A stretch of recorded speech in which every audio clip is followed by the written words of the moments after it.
this one. All right, thank you. As you can see, this is about bees. There's the beekeeper. It's about bees. Eprime is English with no forms of the verb to be. You just eliminate them. But you don't just eliminate them, because then you have fragments. You don't have sentences. You have to find other ways to convey the idea that you want to convey.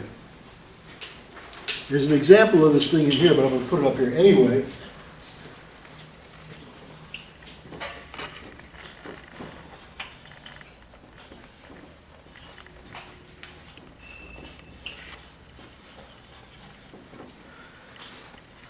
Suppose I have a class and I give the assignment, write about writing. At which point everybody just dies. It's, oh my God, what kind of a topic is that? That's terrible. So, you have to write about it anyway. You think, what can I say that will impress an English teacher? Writing is something good. Discovery. So, first you define it. Writing is discovery. Now you know what writing means, sort of. You know what discovery means, sort of. What does that mean? It doesn't mean equals. Because if it meant equals, it would be like in mathematics, it would be commutative.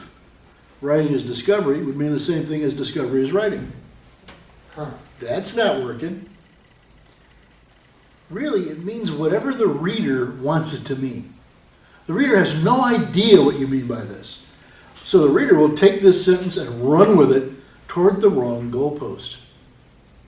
Or we'll just invent a goalpost on another field to run to.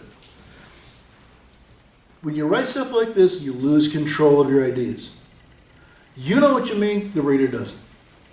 It's because writing and speech are not the same thing. Right? 95% of communication is nonverbal. But when you put something on paper, 100% of it has to be verbal. Right? You got to get in the words what's missing from the speech. So one way to do that is to find more active verbs.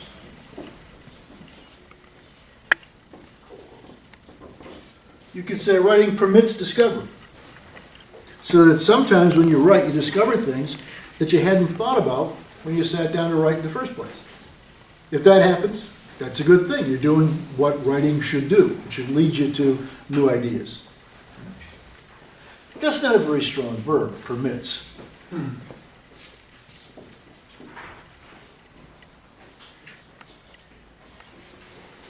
You say writing produces discovery, that's a lot stronger, because it suggests that every time you write, you discover something. It's harder to justify that one, right? Because a lot of times you really don't discover anything, but maybe there's some times when you do. Invites. Okay, invites, that's another one, which I would put about in the middle here.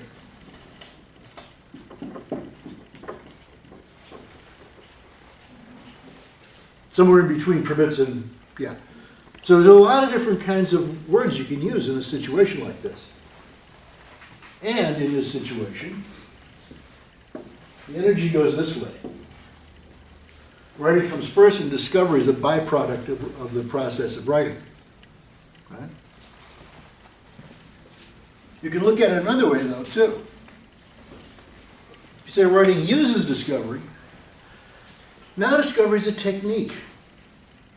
For example, in law, the discovery part of a trial is when the prosecution and the defense reveal to each other the evidence that they're going to use in the trial. So that for a writer, discovery would be amassing all the information you have, the research you've done, the ideas you have that you want to get into what you're going to write. Okay? Then you can use that afterward. Or you can make it stronger. Say writing requires discovery. That if you're not using this technique, whatever version of it you happen to use, if you're not using a technique of discovery, you're not really writing, you're just taking notes to yourself. This bumper sticker here, writing is discovery, is a note to yourself. It is not a communication to anybody else. Okay? In this case, though, it goes in a different position like this. Discovery comes first, and writing is a byproduct of discovery. So what you have here really is a feedback loop. You don't have to just pick one of these things and abandon the other possibilities. Once you have a number of verbs, and this is the simple version of this stuff, once you have a number of verbs that you could substitute for a B form, for a mere identification, then you have to interrogate yourself. You have to interrogate your choices.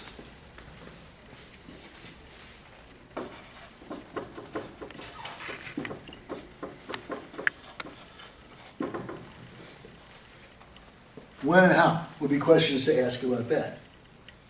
When does writing permit, invite, or produce discovery? Under what conditions? You specify those conditions.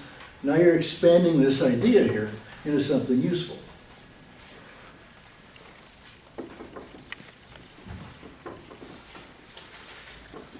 Why does it require discovery?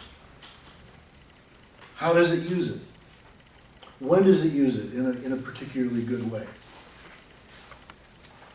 If you answer questions like these, you keep the reader from asking them. Okay? Oh, it's going to do this on me now. Oh, boy. It's almost like that is an assumption, Dan, then that phrase, writing is discovery. Yeah. You Yeah. write down an assumption that you have and you explore it. Right. It's an assertion without an argument. Yeah. It's an assertion without any support. Right? Now, those questions, this is the ghost of the question. You probably know these.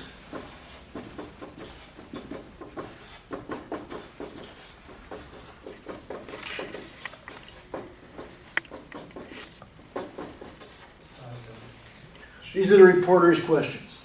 Who, what, when, where, why, and how. Any good news story will answer these questions within the first 3 graphs. Because if it doesn't, readers get nervous. They say, oh, where'd that happen? Who was that? What? There's another one that's not a reporter's question, but that is related to this, and important for writers. Whether to do something or not. This is a sort of ethical dimension. All of these words come from one original Indo-European root. Indo-European is a language that was spoken, not a written language, around the Caspian Sea, somewhere between around 8,000 and 12,000 years ago. It has been reconstructed by linguists. Most of the languages of Europe and some of the languages of India derive from this original language. The spelling is hypothetical, so it's often with a little asterisk.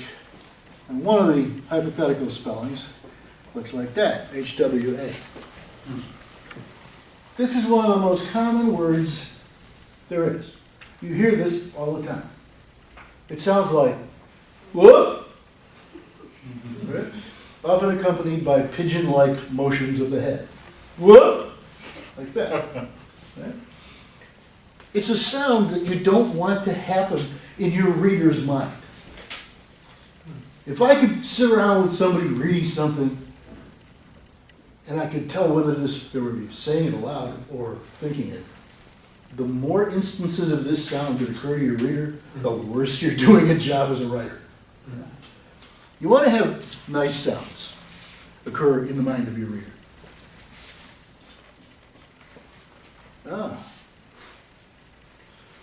Sound of recognition.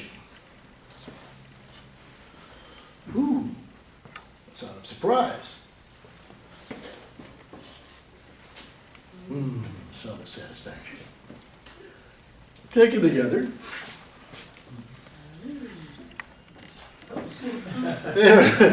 You see the syllable of the universe there. You don't get this all at once. You know? But if these sounds are produced in your reader's mind as he or she is reading your work, you're moving in this direction. This is better, you know? Good sound, bad sound. This is what writing is about. The production of good sounds in readers' minds and the reduction of lack, aflac. Yeah, this is the aflac sound. It's not a good sound at all. Now, to achieve this, you have to get rid of these forms of B. When I have students write their first essay, I collect it. I say, just write normally. I collect it, I'll hand it back, having circled every form of the verb to be. And there are more forms of the verb to be than of any other verb in the English language. Be, is, are, am, were, was, being, been. They don't even sound like each other. They come into the English language from 3 different languages. It's a very weird verb. It is by far the most common verb in the language. Look at things that you've written, look at things that you read. Probably half the sentences rely on that one verb. You've been cheated, okay? The way people are taught things in school relies on this verb because it's easy to identify and it's easy to test. Is this true or false? Who was the King of France in 1614? Stuff like that. Very simple identification questions. And with No Child Left Behind, it's even worse. You learn a bunch of facts, they're on the test, you dump them, then you learn a bunch of other facts, and you dump them, and they're all based on B forms. Or say 80, 90% of them are based on B forms. There are an awful lot more verbs in the language than that one verb. It's difficult to get rid of these things because they're so ingrained in you that you don't even see them. The first time I had a student write and revise a paper, she came in, and I'll hand out an essay about this to you later. She came in and said how happy she was that she got rid of all these B forms. And it was an individualized class, so I was sitting there going over the paper with her. There were 14 B forms on her first page. And she freaked out every time she looked at it. She said, how did I miss that? It's like, well, this is called selective blindness. Okay? You didn't expect to see it there, so your brain didn't see it there. Your eye saw it, but your brain didn't see it. Something's wrong with the connection from here to here. Got to work on that. Sometimes you have to proofread backwards or look at every single word to make sure you get rid of these forms. Sometimes they turn into other words. Some people will type it in a position where it should be an is. I said, what's that doing there? I don't know. And they're baffled by it because it's like the verb has its own life. And it's taking us over, and it's going to say, okay, you're going to use me whether you want to or not. And it kind of bullies you into putting it in there. Even if you try to resist it, it gets a little bit, gets in there. It's tough. It's a very strange thing to do. Now, I want to present a little bit of stuff here from the essay this appeared in Etc., which is the journal of the International Society for General Semantics. These are the people who are the proponents of Eprime. That society studies how signs mean, how signs signify things. And it was founded by a Polish count, Alfred Koszybski, who suggested that people shouldn't use B, although he did. Do as I say, not as I do. Later, a guy named David Borland decided not to use B forms at all. And he and another guy named Kellogg raised their children in an Eprime household. They speak in Eprime. Oh, please. I don't ask people to speak in Eprime. It's a little bit too much. But it's very interesting to write this way.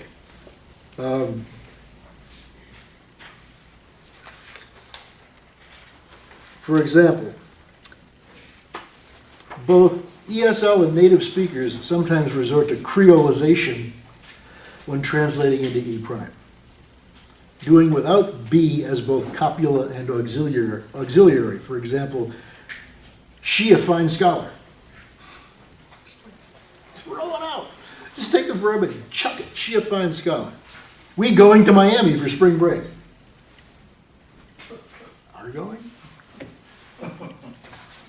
How about plan to go, you know, something like that.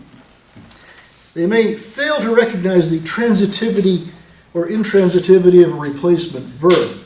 Instead of saying John is tall, somebody might say John exists tall. How satisfying is that? I got a paper one time that had at least 10 exists on the first page, all of which were replacements for is. Wow. And if you see a thing like that, you think, what's wrong with you? You know? Don't you know any other words? But if you see a page that's got 10 is's on it, it doesn't seem unusual at all. It seems to me they're pretty equivalent, really. That if I see 10 is's on a page, I'm going to think, oh, wow. Didn't work too hard on that one, did you?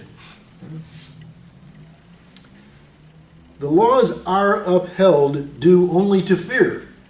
Somebody might rewrite this, the laws uphold due only to fear. Well, what do they uphold? If you take out the auxiliary are in upheld, it changes the object of the verb. And it doesn't give you the object either. It requires one, it doesn't provide one. One of the things from my perspective as an English teacher that I like about this, a couple of things. One, it's a very simple direction. It cannot be misunderstood. Get rid of the me forms. Find other ways to say these ideas. I can tell whether you did it or not because if it's on the page, you didn't do it. Very simple. Okay? And you know, also, when things like this happen, when somebody says the laws uphold due only to fear, it tells me immediately that the student doesn't understand English grammar. It's diagnostic. I find that many times people will settle on 3 or 4, maybe 5 sentence patterns that they're comfortable with and that they use over and over and over again because they're safe. They don't venture into more complex sentence patterns because they tend to stumble around and do things like that. I wouldn't know that unless I ask people to try to revise things in Eprime and see that they make mistakes. That allows me to identify where the problems are. Okay, you don't understand this structure. Let's talk about the structure. And when you do understand it, then you can bring that in as one of the sentence patterns that you like to use. And it gives your writing more variety, just on a structural level.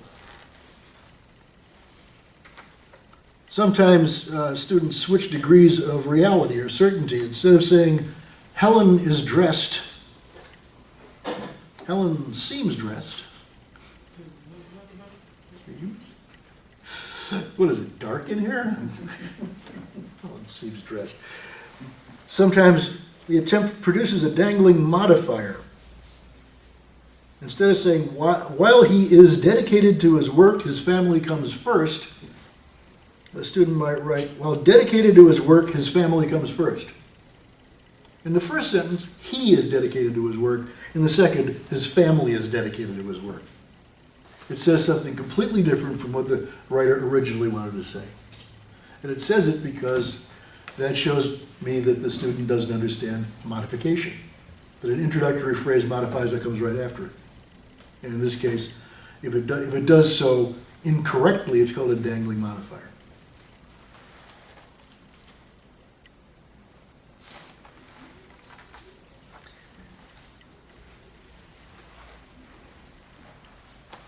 Let's see. Use of Eprime can help students with the revision of their own writing and to become aware of underlying structural errors and cognitive opacities. Eprime can also help students determine whether to quote a source directly or to paraphrase. If you want to quote something and it has a B form in it,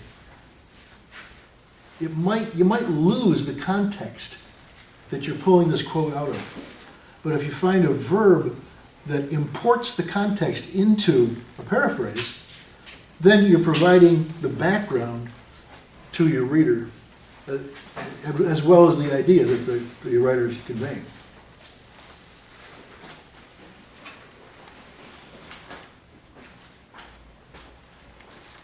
Give an example of a sentence. By the time we were ready to take the final exam, most of us were worried that we would fail the course.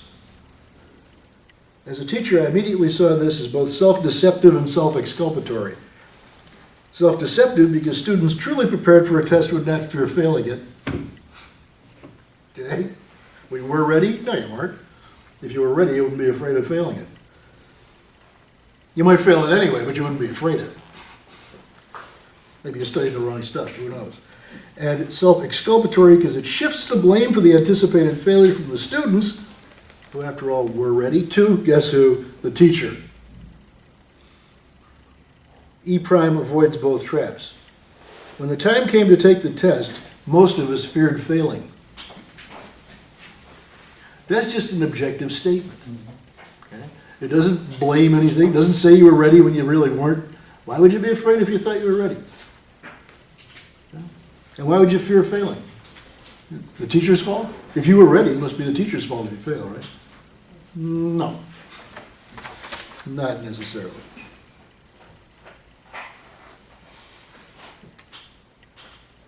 If you were right, John is tall. My question would be, who cares? What's the context? If you write, because of his height, John reached the fire extinguisher on the top shelf fast enough to save 20 people. Now we know that John is tall, but we also know, so what? What? John is tall. What? That's all you get with that. Oh, people left before the fun part begins. Why? Okay, first I want to show you some ways that you can... You gonna have a quiz now, Dan? Yeah. Okay. Down the test. Let's be on the test. I said, well, the phrase. We'll be on the test. Yeah. Now we'll go over this, and then I'll give you a little quiz thing to play around with.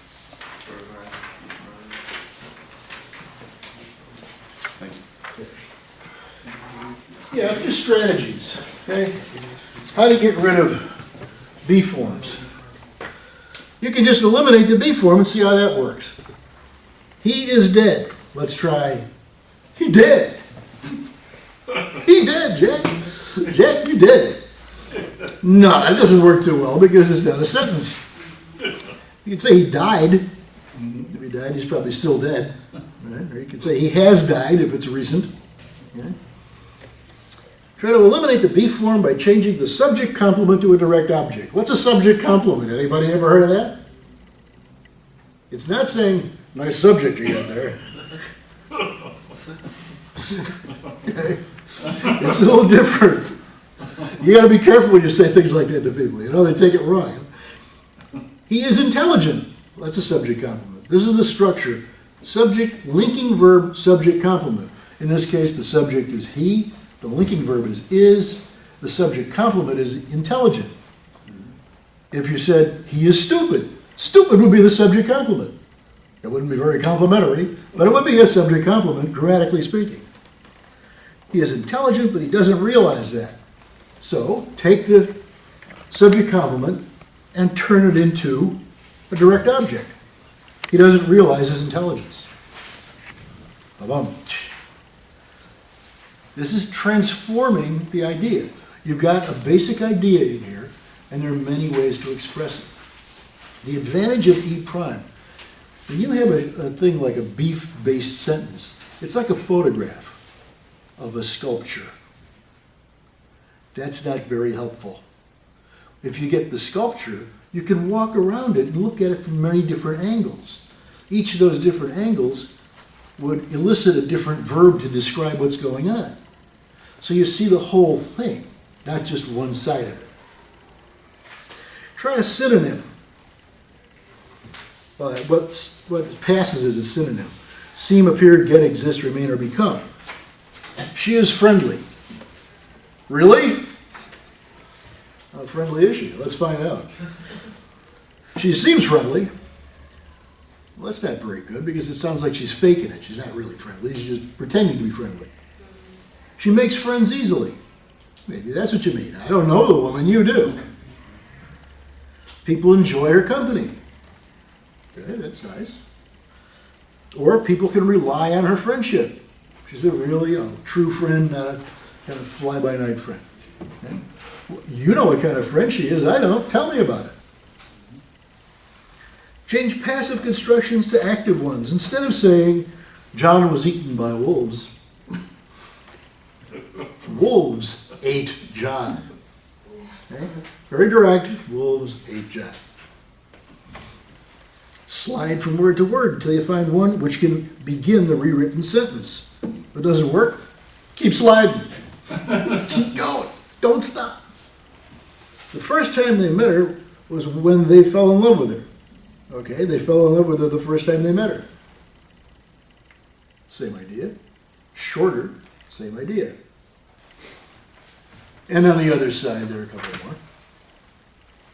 Use a verb that shows what its subject does rather than what its subject is. For example, children are beautiful.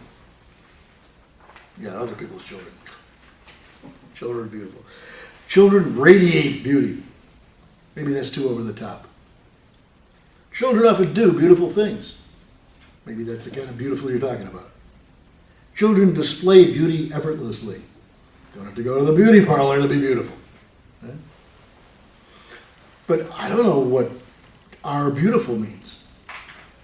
It's just a very vague gesture towards something, as opposed to say specifically in what way they're beautiful. Try changing it now into a verb. Instead of saying, our topic for discussion tonight will be Eprime, tonight we will discuss Eprime. Same idea, fewer words. One of the advantages of Eprime is that often you can shorten a sentence. Sometimes you make it longer profitably, but a lot of times you wind up using fewer words to say the same idea, which is good because then every word is important. There's nothing you can just read over and ignore.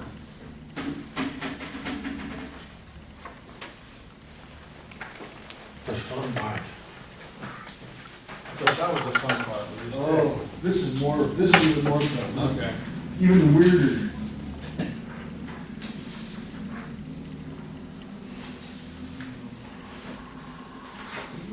No, that's mine.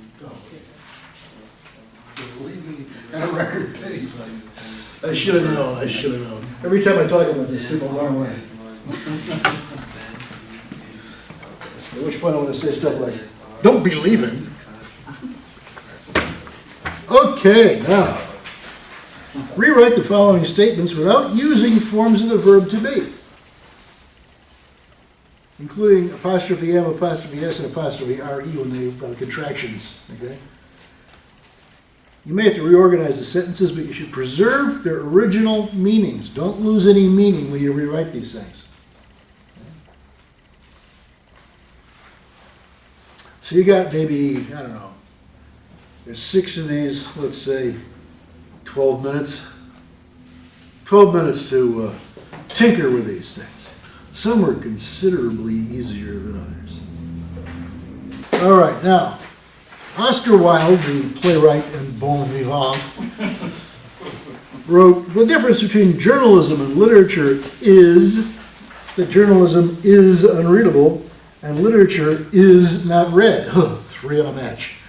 Right there, it's a bad idea. Most find journalism unreadable. Literature, they don't read.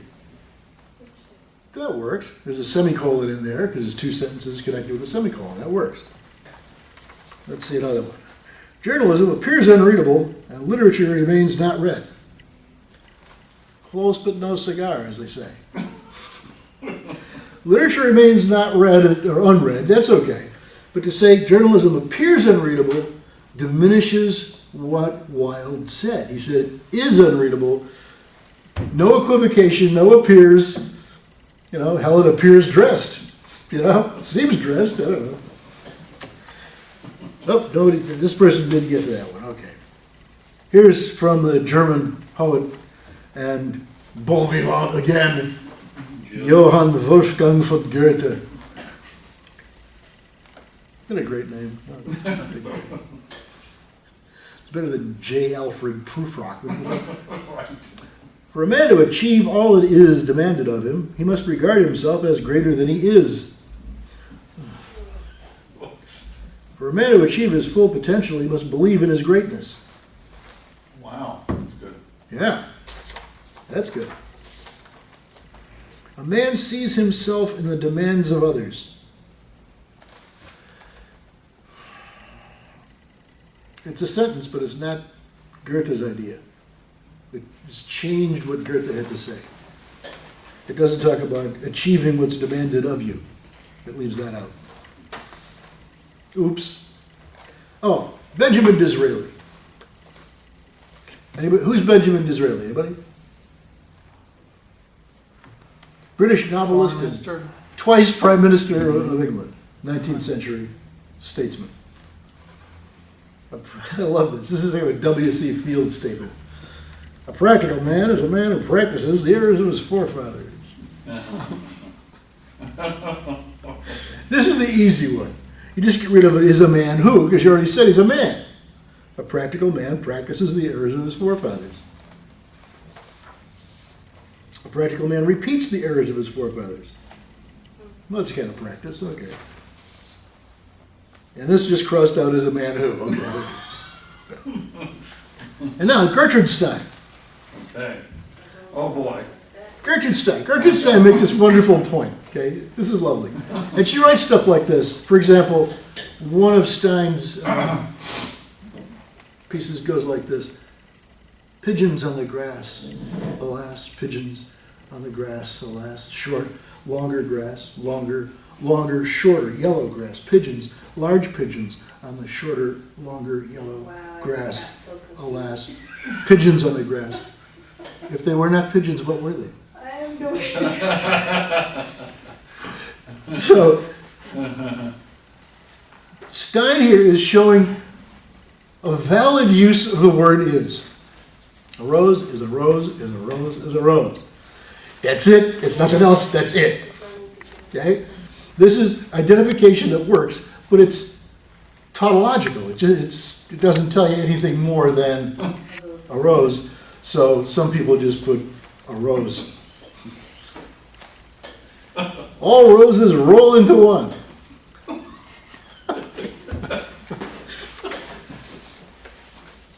Oh, nobody else touched that one. Now, I wanted to have like 20 people in here because that really, then you get the fun stuff. And it just gets crazy. Camille Paglia, feminist art critic, extraordinary person. Sex is metaphysical for men as it is not for women. I'm looking, who does she date, you know? How does she know this? Metaphysical. Men and women experience sex in different degrees of abstraction. That's good. Uh-huh. Men contemplate sex. Women do not revere. No cigar for that. Sex has become more metaphysical for men than for women. Okay. And here, a wonderful quote from the Prophet Muhammad, which ought to be paid more attention to probably than it is. The ink of the scholar is more sacred than the blood of the martyr. Wouldn't that be nice? Instead of like bombing the Twin Towers, they'd send us some emails. Ink. The ink of the scholar versus the blood of the martyr seems more sacred. Oh no. No seeming. As Hamlet says, I know not seems. A scholar inks sacred, a scholar bleeds less.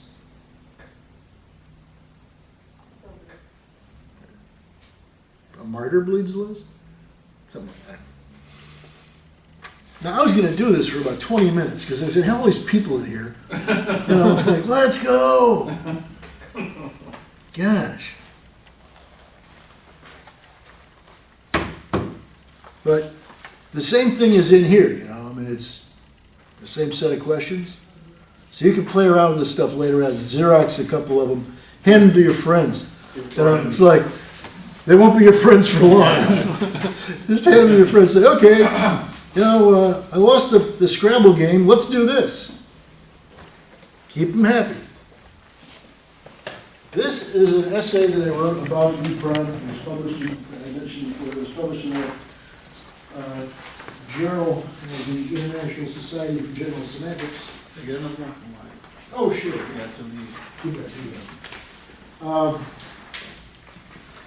They're actually selling this. They printed it as a little pamphlet. They're selling it for $5. Like, I don't get anything from it, so I just like Xerox it and hand it out.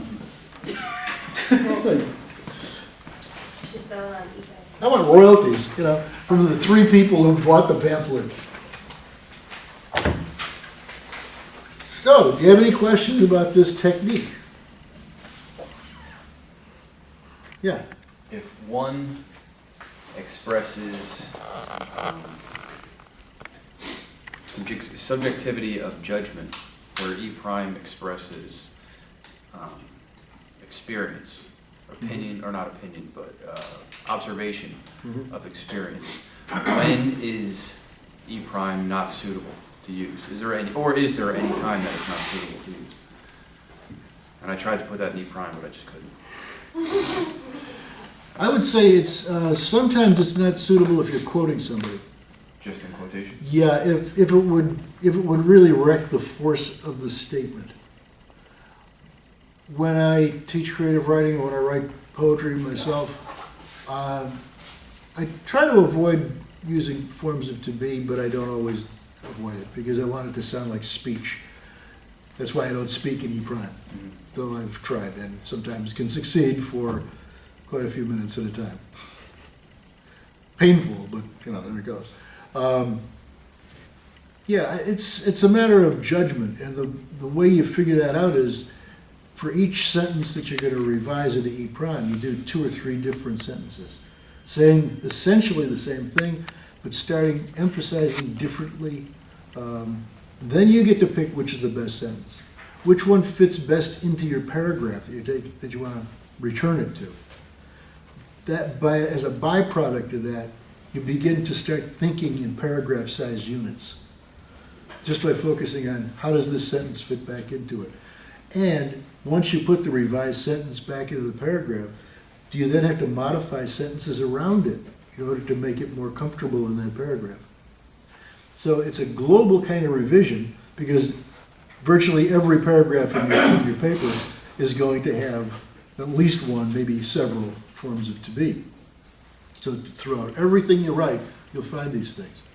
And when you read, just try that. You know, see, pick a random page. I did this a couple of years ago. I picked page 100 in several different kinds of books and counted up the numbers of B forms.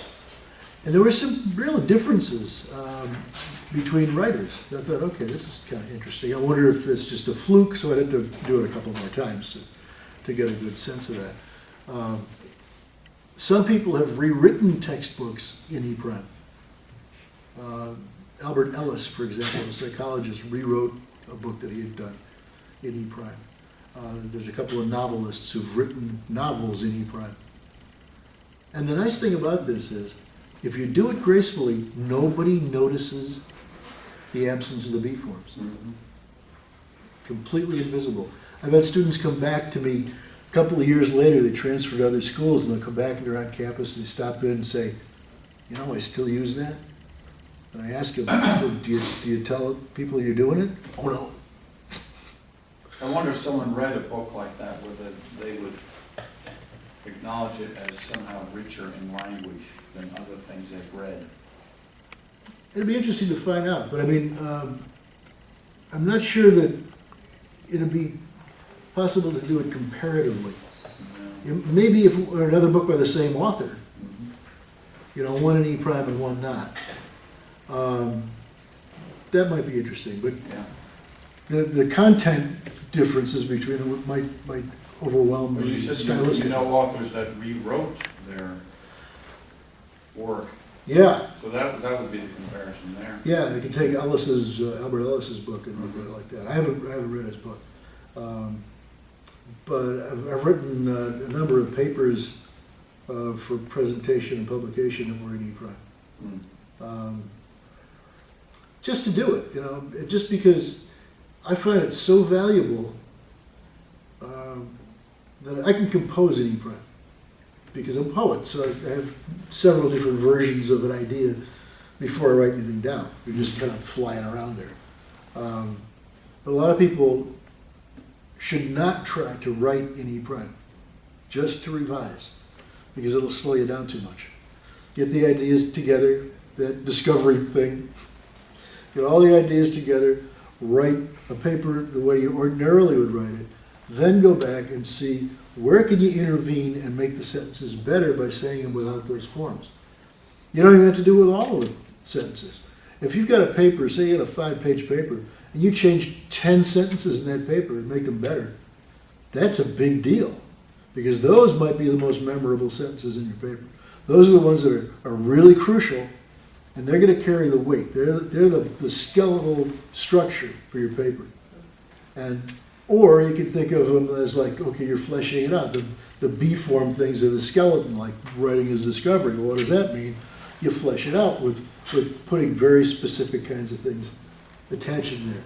And the best way to do this is to use those reporter's questions to guide your revision. You know, you come up with a form of B in your sentence. Just run who, what, when, where, why, and how past that sentence, and you probably know in most cases the answers to those questions. But if you don't, and if you realize you don't, research time, find out, because otherwise you're going to be talking without authority sometimes. You're going to be saying something that you don't really understand. If you can't answer some of those questions about, you know, ones that you know that really need to be answered. If you discover you can't answer a question about a sentence, and you're having a hard time with that rewriting it, then you go to the topic. What is the sentence about? What does this say? What do I want to say?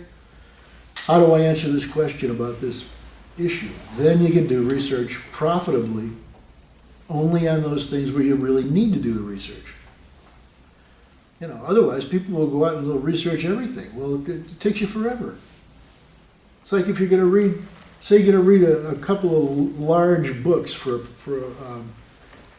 a research paper. Well, no, you're not going to read them, are you? I mean, it's not time to do it. So you get good books with really good indexes. And you look up some keywords, you look up every instance of what the author has said about this particular issue.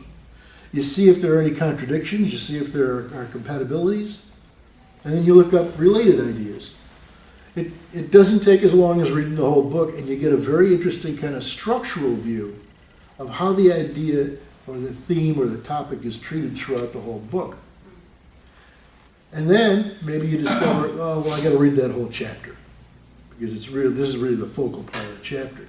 But you see how the same issue is treated in other parts of the book.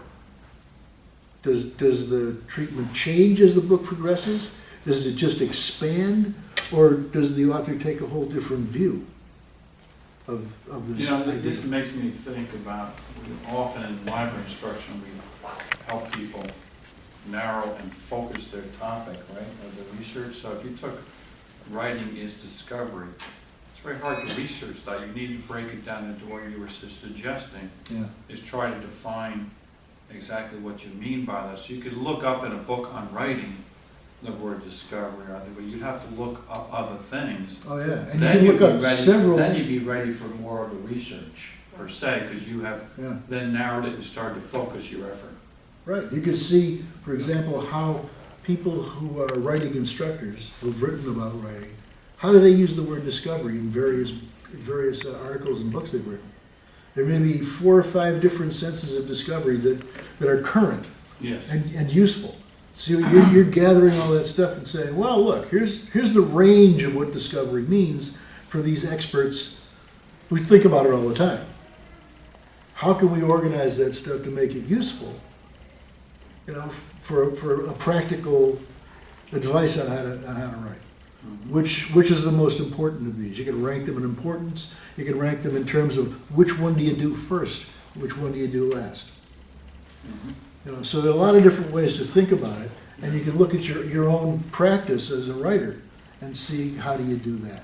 And then if you have those in mind and you see the way another writer develops an idea, say, oh, starting out with this kind of thing, huh? And going on to this one, and then going on to this one. So it allows you to appreciate what you read on a structural level that you ordinarily wouldn't be able to see at all. Thank you, Doctor. I Because have to go to class. Okay?